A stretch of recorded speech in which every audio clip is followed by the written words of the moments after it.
আসসালামু আলাইকুম ও রহমতুল্লাহ। আজকে ফজর থেকেই মুষলধারে বৃষ্টি হইতেছে। বৃষ্টির কারণে সময় মতো ঘুম থেকে উঠতে পারি নাই। আর ঘুম থেকে উঠতে না পারার কারণে আমার কোয়েল পাখির যে খামারগুলো আছে বা আমার খামারে কোনো প্রকার খাবার দেওয়া হয়নি।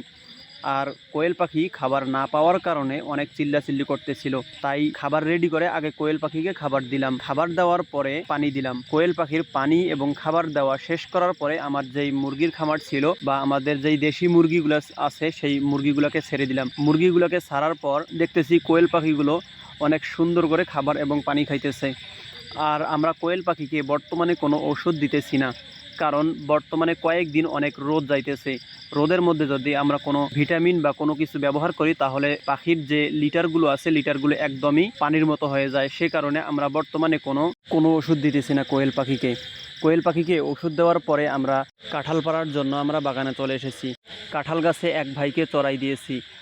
আর আমাদের এই কাঁঠাল গাছটা যেহেতু আমাদের যেই ঘাস বাড়িটা আছে বা যেই ঘাসের জমিটা আছে ঘাসের জমির ঠিক পেছন দিকেই, সে কারণে কেউ যদি এইখান থেকে কাঁঠাল পেরে নিয়ে যায় তাহলে আমরা বুঝতে পারি না বা দেখতে পারি না। সে কারণেই যেই কাঁঠালগুলো অনেক বড় হয়েছে সাইজে, সেই কাঁঠালগুলো আজকে আমরা গাছ থেকে পেরে নিয়ে যাব। আজকে আমরা গাছ থেকে মোট 9টা কাঁঠাল পাড়াইছি। 9টা কাঁঠালের মধ্যে আমরা এর মধ্যে কিছু কাঁঠাল আত্মীয়র বাসায় দিয়ে দিব এবং বাকি যে কাঁঠালগুলো থাকবে সেই কাঁঠালগুলো আমরা বাসায় যখন কাঁঠালগুলো পাকবে তারপরে আমরা বাসায় সবাই মিলে খাবো। আর এইখানে একটা কাঁঠাল আমরা জানি না যে কাঁঠালটা হচ্ছে পাকছিল বা পচে গিয়েছে, আমরা মনে করছি যে কাঁচা কাঁঠাল, সে কারণে কাঁঠালটা পাড়ছি, কিন্তু পাড়ার পরে কাঁঠালটা পচা ছিল, সেই কারণে কাঁঠালটা ভেঙে গিয়েছে। আমরা এই কাঁঠালটা ছাগলকে খাওয়াবো। আমাদের যেহেতু একটা ছাগল আছে সেই কারণে আমরা যেই কাঁঠালটা আছে এই কাঁঠালটা আমরা ছাগলকে খাওয়াবো। আর ভবিষ্যতে আমাদের প্ল্যান আছে যে গরুর খামার বা ছাগলের খামার করার।